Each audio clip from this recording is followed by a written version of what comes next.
Hace 4 meses, el 13 de marzo, era electo el Papa Francisco como sucesor de Pedro, inmediato sucesor de Benedicto XVI. A 4 meses de este acontecimiento, hoy en el Pulso de la Fe, le presentaremos un recuento, los hechos más relevantes de este pontificado incipiente, pero un pontificado que en solo 4 meses ha logrado ganarse la atención del mundo entero.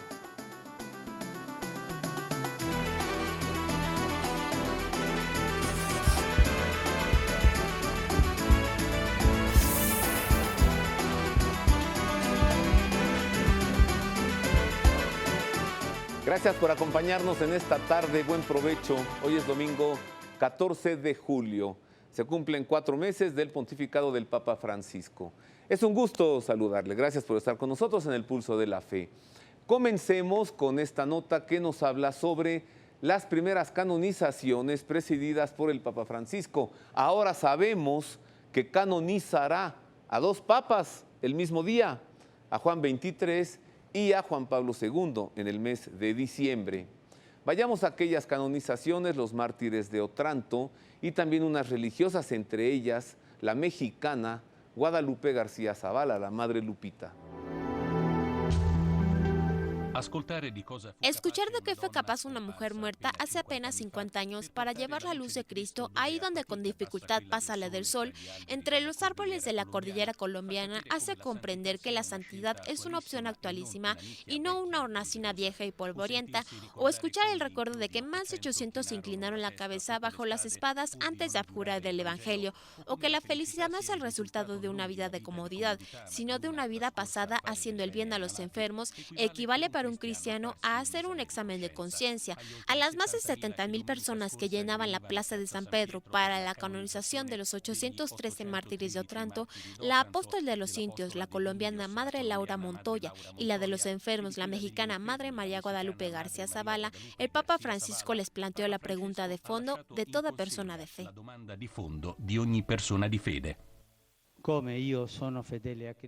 ¿Cómo soy yo fiel a Cristo? Soy capaz de hacer que se vea mi fe con respeto, pero también con valentía. Estoy atento a los otros, me doy cuenta de los que están necesitados, veo en todos hermanos y hermanas a los que amar. Pidamos, por intercesión de la bienaventurada Virgen María y de los nuevos santos, que el Señor llene nuestra vida con la alegría de su amor. El martirio de los cristianos de Otranto, realizado por mano de los turcos en 1480, sugirió especialmente una oración al Papa Francisco. Mientras veneramos a los mártires de Otranto, pidamos a Dios que sostenga a los numerosos cristianos que en este tiempo y en muchas partes del mundo ahora todavía sufren violencia y les dé la valentía de la fidelidad y de responder al mal con el bien.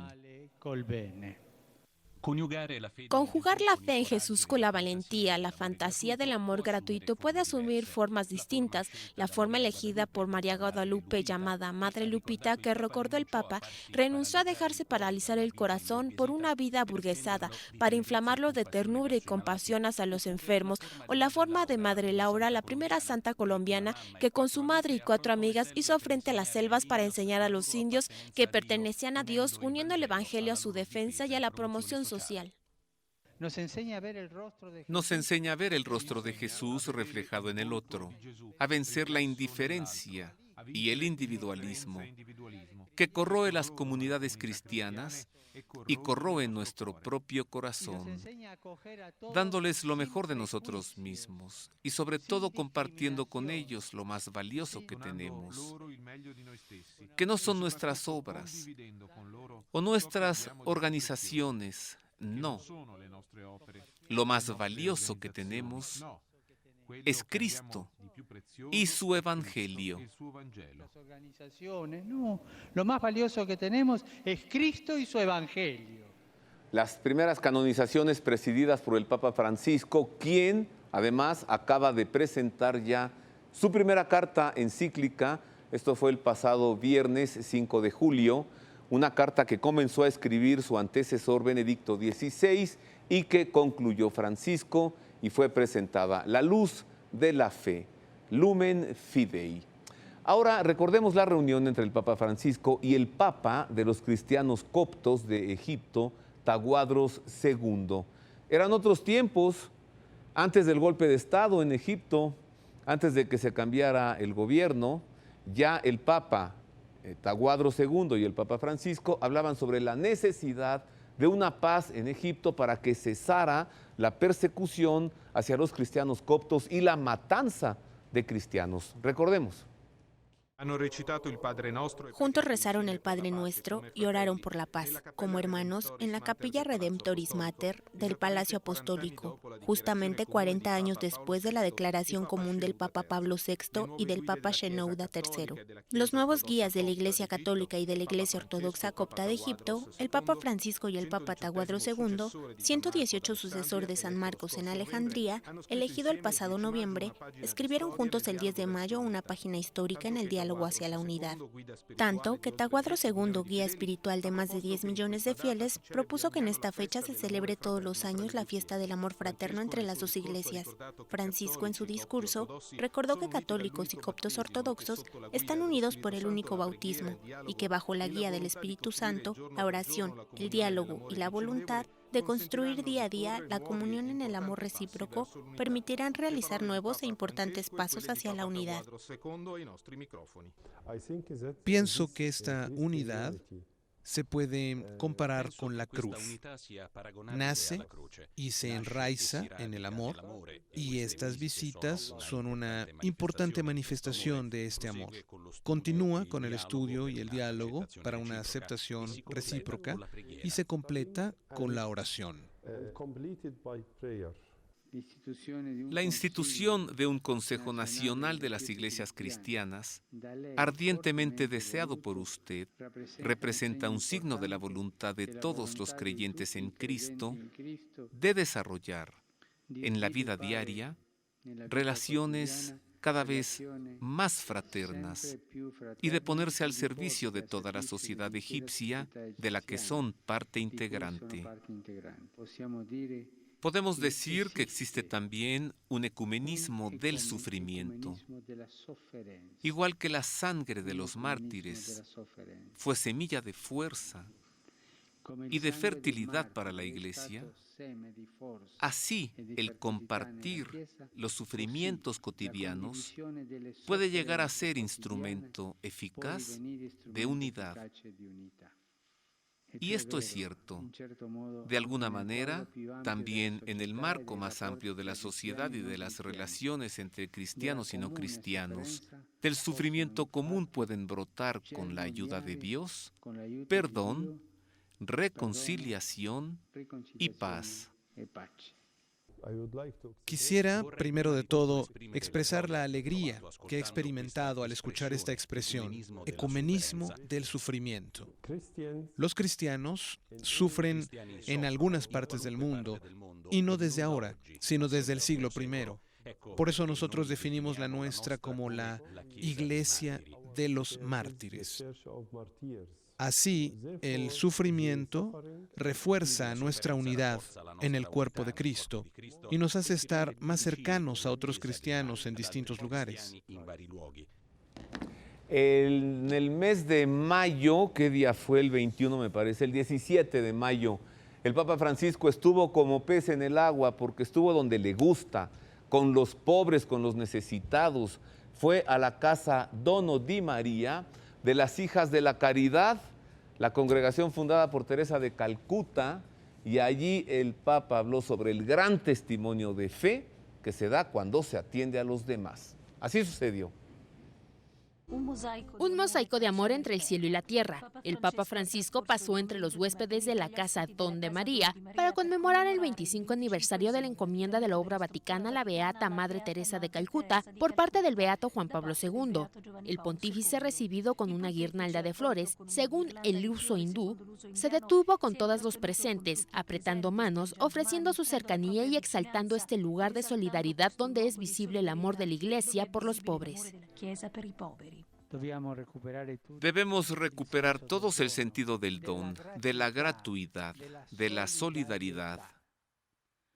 Un capitalismo salvaje ha enseñado la lógica del beneficio a cualquier precio, del dar para obtener, de la explotación sin mirar a las personas.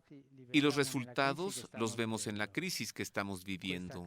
Esta casa es un lugar que educa en la caridad, una escuela de caridad, que enseña a ir al encuentro de todas las personas, no por beneficio, sino por amor. La música, llamémosla así, de esta casa es el amor, y esto es hermoso. En este lugar, que ofrece hospitalidad a unas 25 personas y comida diaria a unos 60 hombres, las hermanas de Madre Teresa tocan cada día el cuerpo de Cristo crucificado, inclinándose sobre los necesitados, saciando el hambre con paciencia y entrega, vendando heridas, especialmente las espirituales, y todo en un clima familiar, como el que se experimenta en una casa. La casa, insistió el Papa Francisco, es un lugar decisivo en la vida, donde la vida crece y se puede realizar, porque es un lugar en el que todas las personas aprenden a recibir amor y dar amor. El Papa Francisco con los pobres. El Papa Francisco, recordemos que desde el inicio de su pontificado había dicho: San Pedro no necesitó de un banco ni de una cuenta en el banco. Ya el Papa Francisco dejaba ver que se lanzaría con fuerza para el asunto del Banco Vaticano, el Instituto para las Obras de la Religión, y apenas a principios de este mes de julio, el Papa hizo renunciar al presidente y al vicepresidente del IOR, el Instituto para las Obras de la Religión. Regresemos a mayo. El Papa se encontró con niños, les dio la primera comunión, platicó con ellos, los niños le hicieron preguntas, el Papa muy contento se las respondió. Una pregunta fue: oiga, Padre Santo, ¿por qué no vive usted en el apartamento apostólico? Y le dijo: por salud mental, porque agregó: soy un hombre al que le gusta mucho estar acompañado, si me voy allá solo, me puedo trastornar. Vea usted con cuánta alegría y qué buen coloquio del Papa con los niños. El Señor te bendiga y te custodisca. El Señor te bendiga y te guarde, pose su mirada en ti y te dé la paz. Así cantaron los niños de la parroquia de los santos Isabel y Zacarías su bendición al sucesor de Pedro con la oración en latín de Francisco de Asís para el hermano León. Fue el momento más intenso de la primera visita del Papa como obispo de Roma a una parroquia de la urbe en la zona norte de la ciudad.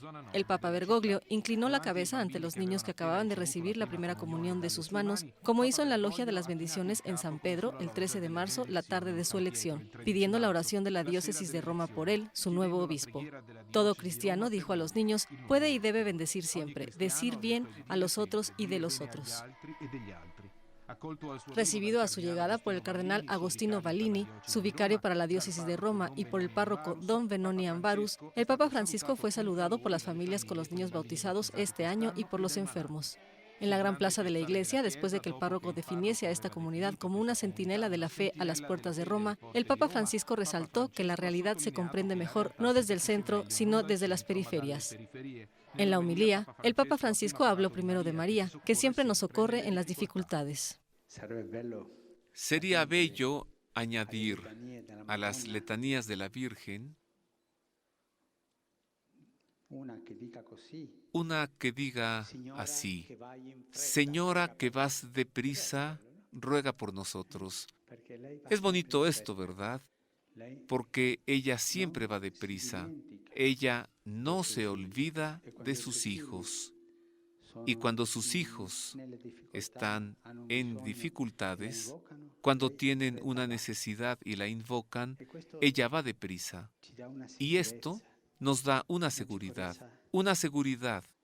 de tener a la Virgen junto a nosotros, siempre a nuestro lado. Después, en la fiesta de la Santísima Trinidad, partió el pan de la palabra con una homilía dialogada, una catequesis para los 16 niños que se preparaban para recibir la primera comunión y otros 26 que la recibieron en las últimas semanas. Recordó que el Padre, el Hijo y el Espíritu Santo son tres personas en una y que la vida cristiana es hablar con las tres. Todos los niños juntos. El Padre crea a todos, crea el mundo. Jesús nos salva y el Espíritu Santo nos ama. Jesús nos ha salvado, pero también camina con nosotros en la vida. ¿Es verdad esto? ¿Y cómo camina? ¿Qué hace cuando camina con nosotros en la vida? Esto es difícil. Quien la conteste gana. ¿Eh? ¿Qué hace Jesús cuando camina con nosotros? Fuerte. Sí. Nos guía. Muy bien. Camina con nosotros, nos ayuda, nos guía y nos enseña a ir adelante. Y Jesús nos da también la fuerza para caminar, ¿es verdad? Sí, nos sostiene bien en las dificultades, ¿verdad? Y también en los trabajos de la escuela. En la comunión, concluyó el Papa, dirigiéndose siempre a los niños, es donde Jesús nos da fuerza, con un pan que es su cuerpo. Finalmente, tras la bendición de los niños, el beso a cada uno de ellos y la despedida de la parroquia en un pequeño papamóvil descubierto en medio de muchísimos fieles de fiesta. Así platicó el Santo Padre con los niños. Muy bien, muy claro, muy directo, sin guiones. Es una cosa que a Francisco le gusta hacer. Hace los guiones a un lado y se pone a hablar así, libremente, de manera espontánea, y es cuando muy buenas reflexiones y catequesis nos entrega. Hago una pausa, rápido volvemos con más de los primeros 4 meses, el resumen del pontificado de Francisco.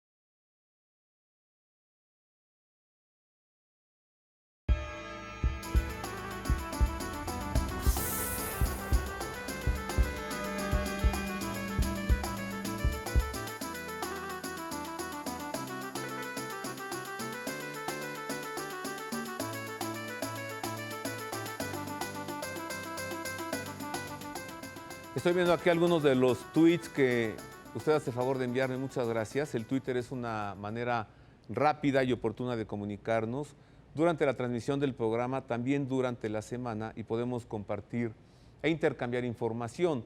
Por cierto, le recomiendo en Twitter usar un hashtag que pues lleva apenas unas 2 semanas. Ahí está en pantalla, el hashtag es aborto es violencia. Búsquelo, verá usted qué buenos comentarios hay. Y si usted está a favor de esta causa, a favor de la vida humana en gestación, pues mande algunos mensajes con este hashtag aborto es violencia. Claro, habrá quien diga que el aborto no es violencia, pero a quien eso diga, pues yo nomás le digo que en muchas ocasiones, durante un aborto, el bebé es sacado vivo. Y estos médicos o estos homicidas, cuando sacan allí al bebé, lo tienen allí vivo sobre la plancha, ¿qué cree usted que hacen? Lo matan, le aplastan la cabeza allí. El aborto es violencia. El aborto es violencia. Ahí está ese hashtag. A ver si hacemos un poco de conciencia al respecto. Ya van 100,000 abortos en el Distrito Federal, gratuitos, en las clínicas del aborto del Distrito Federal. De esos son de los que se lleva cuenta, de otros no. Hoy estamos hablando, haciendo un recuento de los primeros 4 meses de pontificado del Papa Francisco. Estamos presentando lo más novedoso. En el bloque anterior del programa, antes de la pausa, le mostré el encuentro del Papa con los niños. Ahora, esta nota que nos habla sobre pues, los comentarios que surgieron a partir de ese grato encuentro. Mire.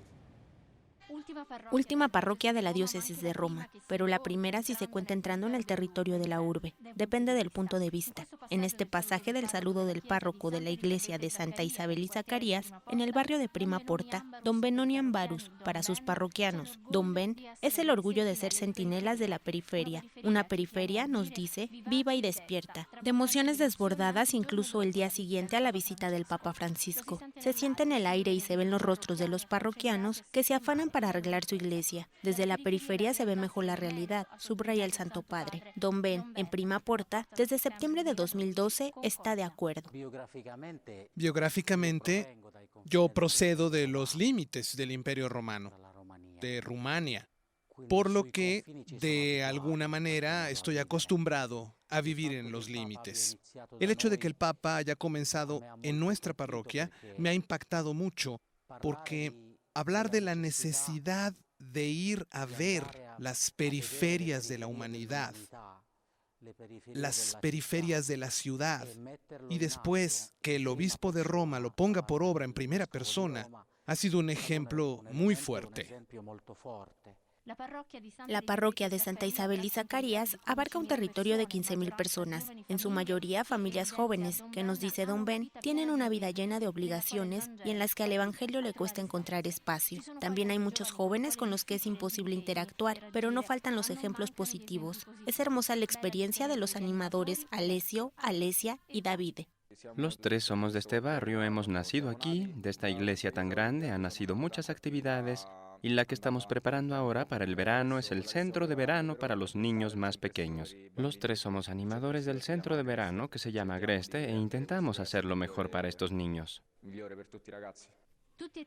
Los tres hablan también de la emoción de haber visto al Papa Francisco, emoción que Don Ben también comparte.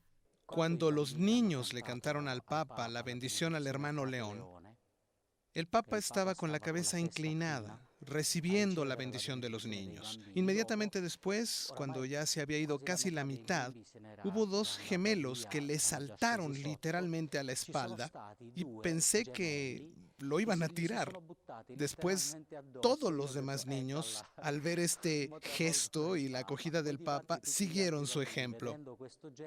Y así se creó esa especie de abrazo generalizado entre el Papa y los niños, que para mí fue una de las escenas más conmovedoras. El fruto que dejará será la esperanza, el amor a Jesús, como decía ayer. Jesús es nuestro amigo, nos guía. Pregunto a los niños, ¿qué hace Jesús por ustedes? Y ellos respondieron, Jesús nos guía, nos sostiene, nos ayuda. Y esto lo dijeron ellos convencidos, no se les sugirió nada. Lo dijeron espontáneamente, por lo que pienso que será para ellos un recuerdo imborrable. Pues ahí los comentarios de esa comunidad que estaba feliz de haber recibido al Santo Padre. Avancemos. El Papa ha levantado la voz fuerte, claro, qué bueno que lo hizo, en favor de las personas que son secuestradas, capturadas, explotadas, prostituidas por el tráfico de personas. La población, particularmente de Croacia, sufre esto porque es una población con hambre. Las chicas son muy guapas, van por ellas, les ofrecen empleos y las prostituyen. En México, también el tránsito de personas, de mexicanos, que van a Estados Unidos buscando un asilo por hambre y allá son explotados. El tráfico de personas de Cuba, de África, bueno, un asunto terrible.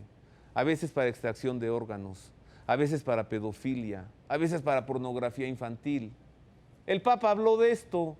Por fin, alguien que lo diga. Mire.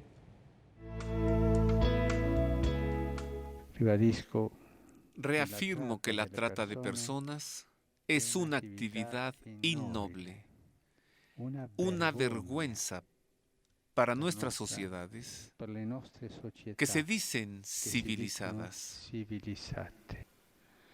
Explotadores y clientes a todos los niveles deberían hacer un serio examen de conciencia ante sí mismos y ante Dios.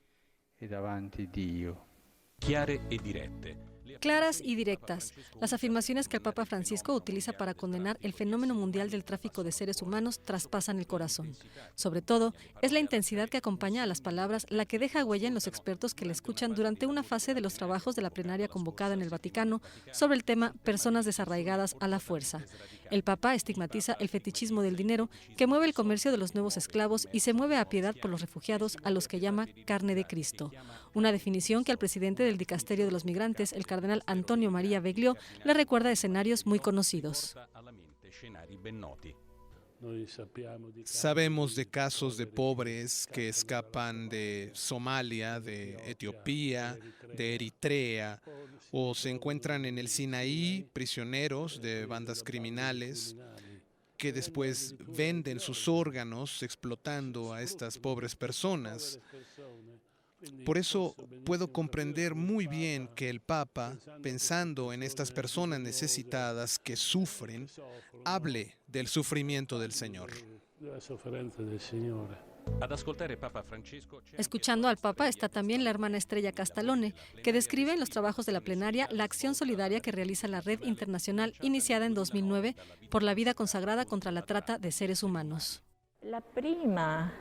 La primera experiencia de las hermanas de las religiosas en la lucha contra este fenómeno es la protección y la ayuda a las víctimas, porque las víctimas, las que consiguen escapar de esta realidad, no tienen a nadie y buscan algo que les ayude a hacer una nueva vida o buscan a las religiosas. Entonces las hermanas empezaron a acoger a las víctimas en las casas y a través del contacto con ellas, poco a poco hemos comprendido la extensión, las dimensiones, la complejidad, la atrocidad, la innobleza de este fenómeno.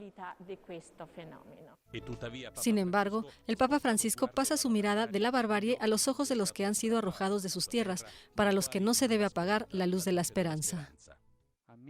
Admiro la valentía de los que esperan poder volver poco a poco a su vida normal, esperando que la alegría y el amor vuelvan a alegrar su vida. Todos podemos y debemos alimentar esta esperanza. Y un rayo de esta esperanza es lo que alimenta todos los días al Servicio Internacional de Refugiados Jesuita, organismo de solidaridad de la Compañía de Jesús, cuyo director, el padre Peter Valleys, expone la más reciente de sus numerosas actividades, la de servicio a los refugiados sirios, a los que el Papa Francisco ha dicho que tiene siempre presentes en sus oraciones. Gracias a la presencia sobre el terreno de los jesuitas en Siria, que son coordinadores y directores regionales, gracias a voluntarios, laicos, miembros de otras iglesias y congregaciones, organizamos de hecho la ayuda alimentaria en nuestras mesas para unas 100.000 personas al día y también paquetes de víveres para 9.000 familias.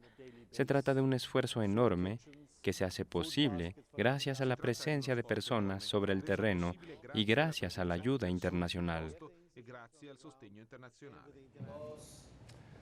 Al terminar mayo, mes de María, el Papa presidió la celebración eucarística con ocasión del Año de la Fe, con representantes de los 5 continentes. Recordemos.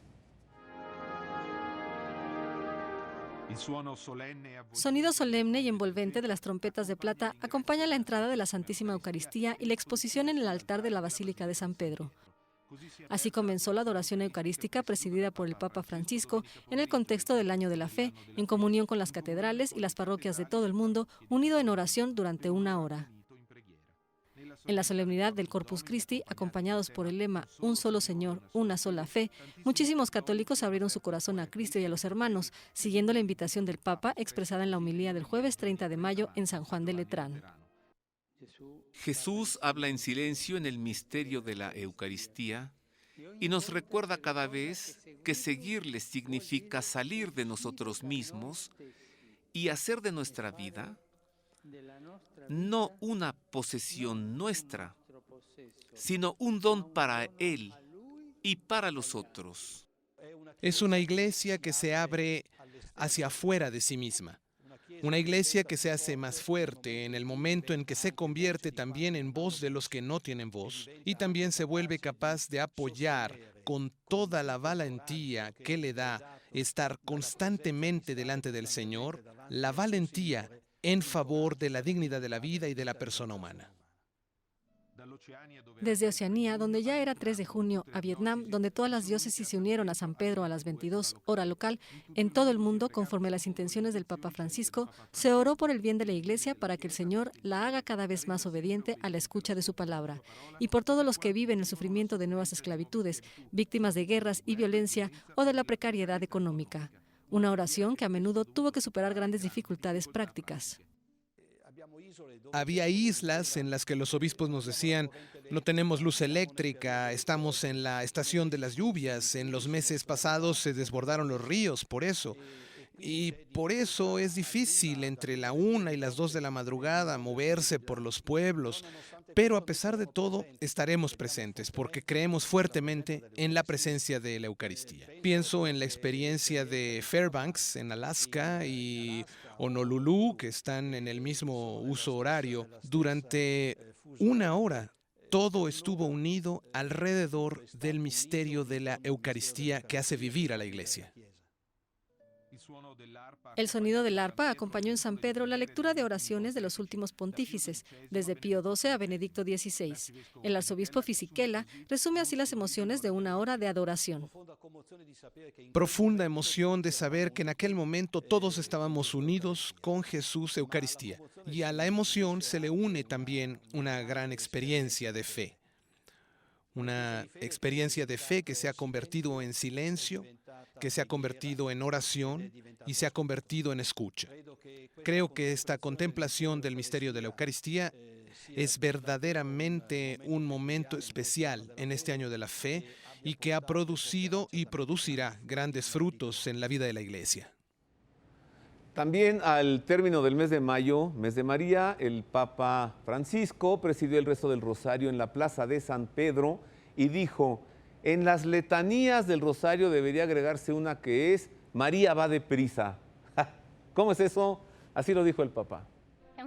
Una oración a la Virgen rezada por el Papa pone fin en la Plaza de San Pedro al mes de María y el rosario dirigido por el cardenal Angelo Comastri, arcipreste de la Basílica Vaticana, en la fiesta de la Visitación de María. Una invocación a la mujer de la escucha, a la mujer de la decisión, a la mujer de la acción. Definiciones que el Papa Francisco explica con sencillez y claridad. 3 palabras, manifiesta, que también señalan el camino para nosotros ante lo que nos pide el Señor en la vida. Escuchar, añade, no es un oír distraídamente, sino saber leer en lo profundo, comprendiendo el significado.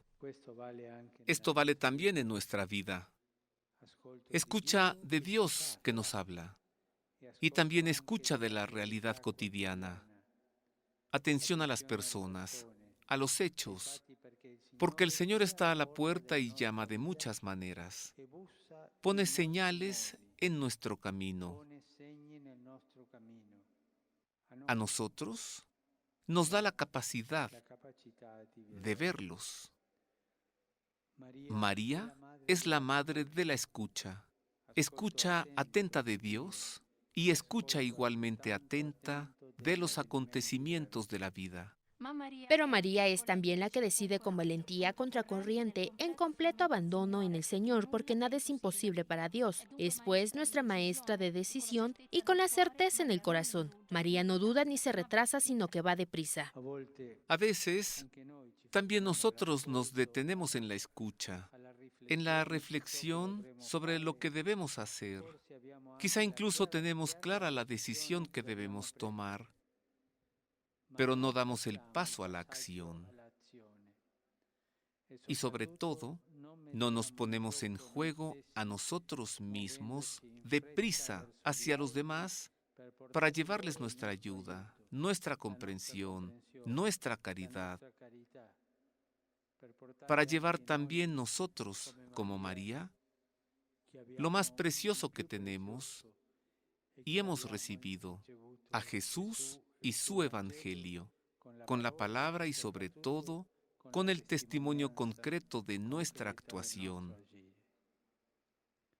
María, mujer de la escucha, de la decisión, de la acción.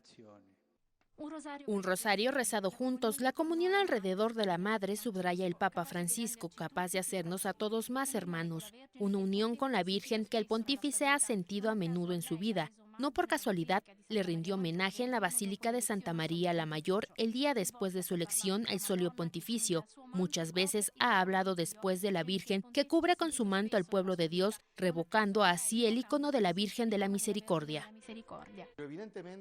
Evidentemente piensa que la misericordia de Dios en la Virgen nos proporciona justamente su trato materno, y creo que por eso ha presentado esta devoción a la Virgen de una manera muy silenciosa, con un bajo perfil, solamente ha distribuido sus imágenes y ha provocado verdaderamente lo que ha definido, y creo que con razón, como una fiebre de amor y de devoción a la Santísima Virgen. El rezo del rosario, presidido por Francisco. El Papa tuvo también unas palabras fuertes hacia los curas dinereros, hacia esos sacerdotes que tienen la mente puesta en el dinero y no en su comunidad. Esos sacerdotes que cobran por cualquier cosa en sus parroquias. Y esto lo dijo a partir de la homilía cuando el Evangelio habló de la multiplicación de los panes. ¿Dónde está la fe en Dios que multiplica las cosas? ¿Por qué tanto apego al dinero? Dijo, una iglesia rica es una iglesia caduca. Recordemos, este es el editorial que Monseñor Viganó, el director del Centro Televisivo Vaticano, hizo en aquel momento para comentar estas palabras del Papa Francisco. Es verdaderamente difícil leer el mundo a partir de la mirada de Dios. También les ocurrió a los discípulos que después de haber recibido el poder de curar las enfermedades y la autoridad sobre los demonios, dicen a Jesús, despide a la gente para que vaya a los pueblos y campos de alrededor para alojarse y encontrar alimento, porque aquí estamos en una zona desierta. Es extraño.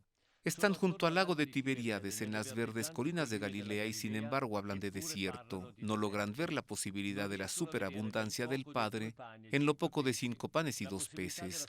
Lo recordó el Papa Francisco con motivo de la fiesta del Corpus Christi. Ante la necesidad de la multitud, esta es la solución de los discípulos, que cada cual piense en sí mismo, despedir a la multitud. ¿Cuántas veces tenemos los cristianos esta tentación? La solución que Jesús propone es diferente. Pide aprender la gramática de la desproporción, fiarse de la lógica del poco, sabiendo que el milagro será la sobreabundancia de la comunión. Jesús, continúa el Papa Francisco, nos hace pasar de ser multitud a ser comunidad, del anonimato a la comunión. La Eucaristía es el sacramento de la comunión que nos hace salir del individualismo para vivir juntos el camino. Así pues, una iglesia comunión solo será posible como iglesia eucarística, esto es, inmersa en el amor de la Trinidad y por esto capaz de relaciones de ágape. Bien dicho por el Papa, en 4 meses Francisco se ha ganado al mundo. Hago una pausa, es breve, regreso con más y regreso con un recuento vertiginoso de los primeros 100 días de este pontificado.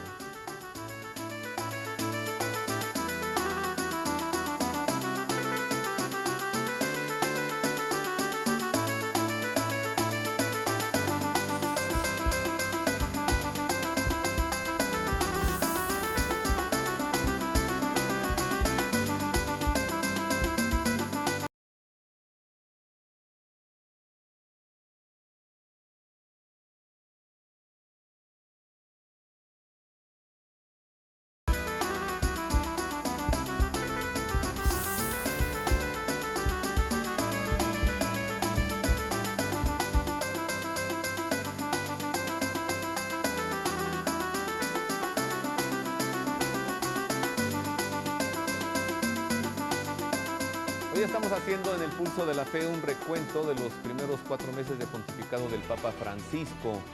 A él le tocó el aniversario número 50 de la muerte de Juan XXIII, el Papa Bueno, el Papa Beato. Ahora sabemos que Francisco lo va a canonizar en el mes de diciembre.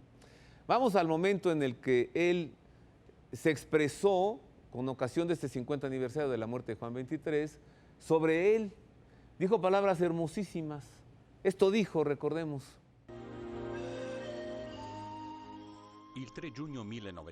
El 3 de junio de 1963 es en Roma un día pesado. La multitud que se amontona en la plaza de San Pedro no tiene la intención de cuidarse de la temperatura.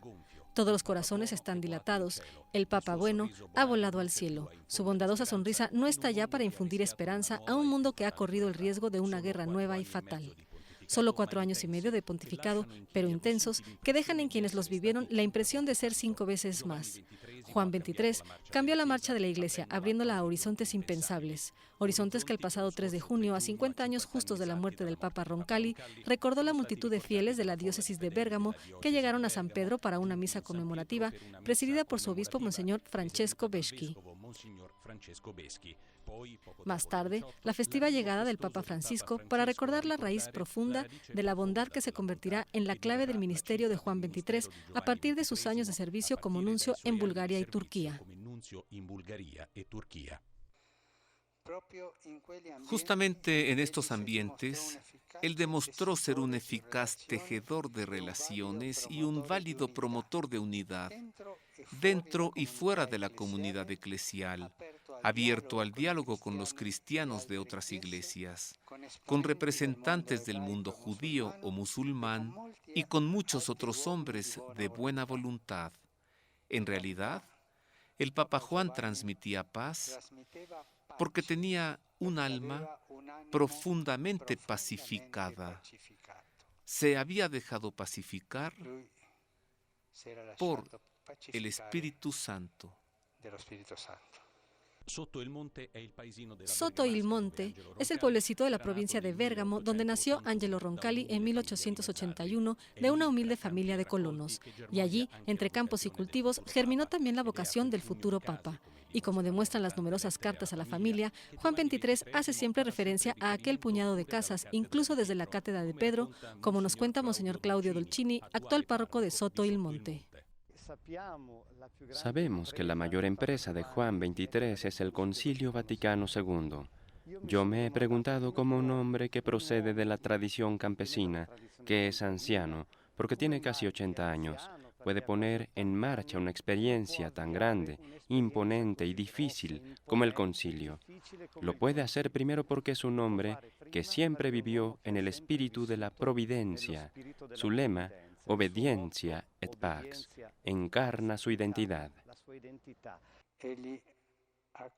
Él reconoció constantemente en la fe que a través de ese recorrido de vida aparentemente guiado por otros, no conducido por sus propios gustos o sobre la base de su sensibilidad espiritual, Dios iba diseñando un proyecto. Era un hombre de gobierno, era un conductor, pero un conductor conducido por el Espíritu Santo, por obediencia. Un hombre de gobierno gobernado por Dios, alrededor del cual se une gente humilde, reyes y reinas, jefes de Estado. Este dejarse conducir como un niño construyó su camino sacerdotal, recordó el Papa Francisco a los fieles de Bérgamo, y la intuición profética del concilio continuó, sigue siendo un faro luminoso para el camino que nos espera. Realmente he podido darme cuenta de que esta herencia espiritual del Beato se siente mucho en la Iglesia. Es el buen pastor, el que cuida del pueblo, que le ha sido confiado. Y sobre todo fue a buscar a los humildes, como dice Jesús, interesarse por los que están en la periferia. Me parece que estos ecos de Jesús, buen pastor, están también en el actual pontificado del Papa Francisco. Y esto hace todavía más actual la espiritualidad del Papa Juan. El Papa Beato Juan XXIII y a partir del próximo diciembre, San Juan XXIII. Ahora recordemos el momento en el que el Papa Francisco celebró la jornada por Evangelium Vitae o el Evangelio de la Vida. El Papa lanzó con fuerte voz su defensa en favor de la vida humana, en gestación, el ser humano, que aunque embrión no deja de ser un ser humano. Como diría mi compañero y amigo, compañero aquí de televisora, Álvaro Cueva, ¡chéquelo!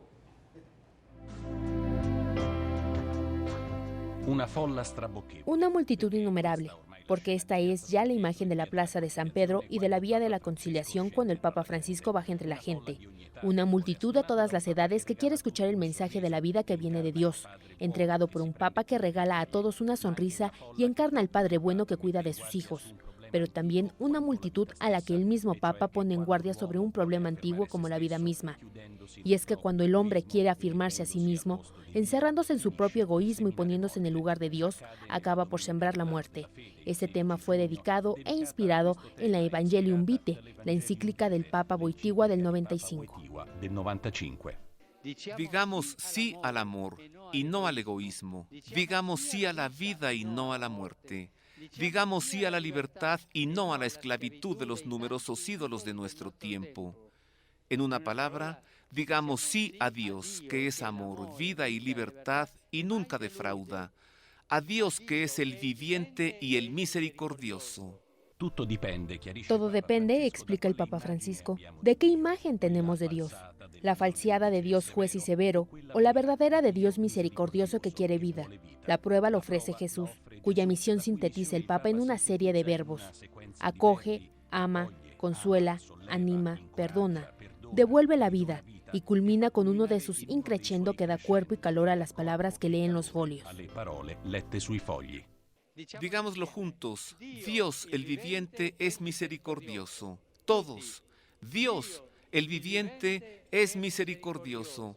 Otra vez, Dios el viviente es misericordioso. El sol da con fuerza en la plaza de San Pedro, pero los 100,000 peregrinos de todas las edades, al resguardo de sombrillas y gorras, no se pierden ni una palabra del Papa, que de improviso pregunta, ¿pero quién nos introduce en esta vida? La respuesta es sencilla, el Espíritu Santo, don del Dios de la vida. El cristiano es un hombre espiritual y esto no significa que sea una persona que vive en las nubes, fuera de la realidad, como si fuese un fantasma. No, el cristiano es una persona que piensa y actúa en la vida diaria según Dios. Una persona que deja que su vida sea animada, nutrida por el Espíritu Santo, para que sea plena, propia de verdaderos hijos. La voz del Papa desciende al corazón de los padres y las madres, que llevan la vida en brazos y produce impacto en rostros, como los de los bikers, los motociclistas, que han estacionado su moto para hacer durante algunos minutos un viaje distinto, interior, por el camino de la libertad y de la vida, que representan el Evangelio y los mandamientos que Dios dio a Moisés, que el Papa Francisco presenta de nuevo a todos en su iluminación correcta. Un camino que Dios nos indica para una vida verdaderamente libre, para una vida plena. No son un himno al no. No tienes que hacer esto, no tienes que hacer esto, no tienes que hacer esto. No, son un himno al sí, a Dios, al amor, a la vida. Queridos amigos, nuestra vida solo es plena en Dios porque únicamente Él es el viviente. ¿Qué tal, Ya lo checó, ahora cheque lo siguiente, mire. Se reunió el Papa Francisco con Justin Welby, el nuevo primado anglicano de la Iglesia Anglicana de Inglaterra. Se encontraron y hablaron de trabajar juntos, por la fe, por la paz, por la vida. Te entrego una entrevista con el arzobispo Welby después del encuentro con Francisco. Los cristianos llevamos la paz y la gracia como un regalo que hay que dar al mundo, pero estos dones solo pueden producir frutos cuando los cristianos viven y trabajan juntos en armonía. Con estas palabras, el viernes 14 de junio, recibía el Papa Francisco al nuevo arzobispo de Canterbury, Justin Welby. La audiencia en el Vaticano, en un clima de gran cordialidad, permitió tratar temas de mutuo interés, la defensa de la vida humana y de la familia fundada en el matrimonio, y el trabajo por una mayor justicia social para dar voz al grito de los pobres y para la resolución de los sangrientos conflictos, empezando por la crisis siria. Se ha tratado de una conversación muy relajada sobre cuestiones de la oración y de la espiritualidad personal y nuestro caminar con Jesucristo como discípulos del Señor. Ha sido una conversación profundamente personal. Obviamente una gran preocupación para los dos, y el Papa Francisco ha hablado de ello de una manera intensa, es la situación de los cristianos en Oriente Medio y en el Levante, el gran sufrimiento de las comunidades cristianas, no solo en la guerra civil en Siria, sino también más ampliamente en toda la región, y esta es una gran preocupación que compartimos.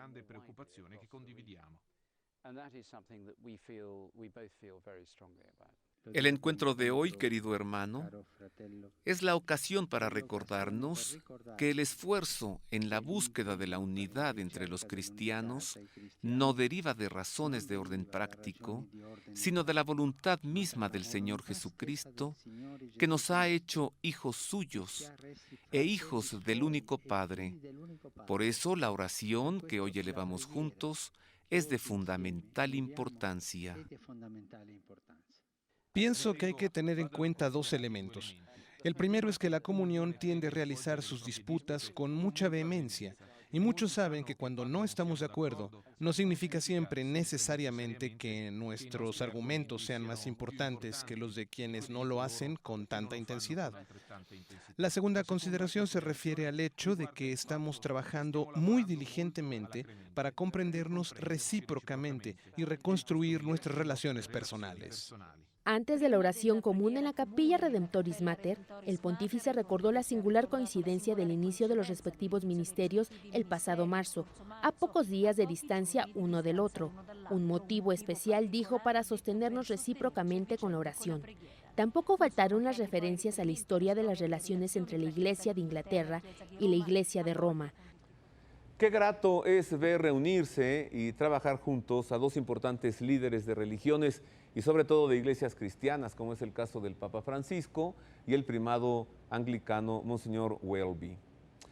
Con esto llegamos al final ya del programa, pero antes vamos a ver un vertiginoso recorrido por los primeros 100 días del pontificado de Francisco.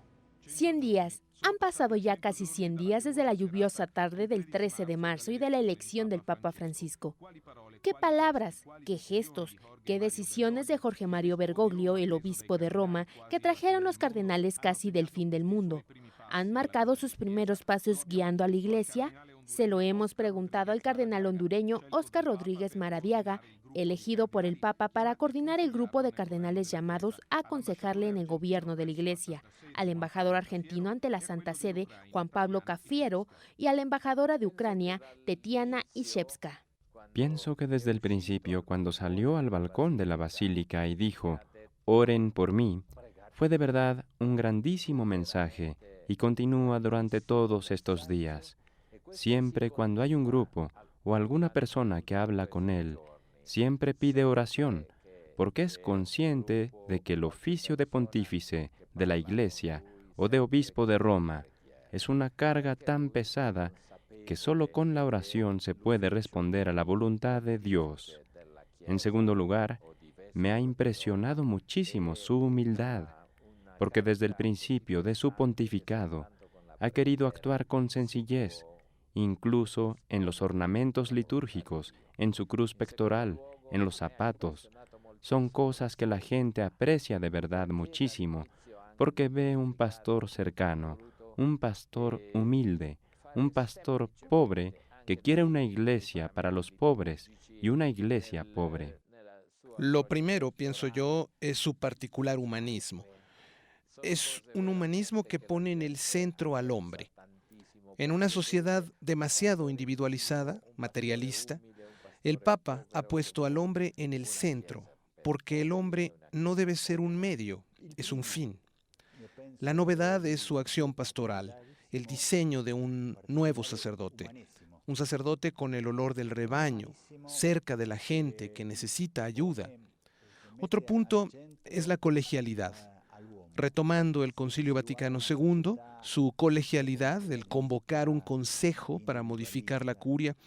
Esto es importante porque busca el diálogo, busca el consenso. Vive en Santa Marta, no vive aislado. Sencillas y de corazón son sus palabras durante y después del Ángelus. Buen provecho a todos. Esto significa que está junto a nosotros y a nuestras familias. Siempre recordaré sus palabras en la audiencia al cuerpo diplomático y su primer saludo en lengua ucraniana, Slava Isusu Christu, que significa Viva Jesucristo. El Papa Francisco ha recibido con gran entusiasmo a los fieles, un entusiasmo que continúa y llena la plaza de San Pedro en cada ocasión de encuentro con él. ¿Cómo explica esta gran participación de la gente?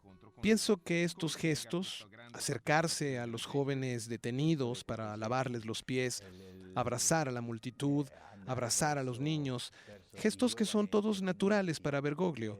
Son naturales porque la Iglesia de América Latina es así. Es una iglesia cercana a la gente. Desde los primeros días he escuchado a personas que decían, nos habla y podemos comprender. Eso significa que su mismo lenguaje, que es un lenguaje profundamente pastoral, ha hecho de verdad que la gente pueda ser cercana, sentir que forma parte de él.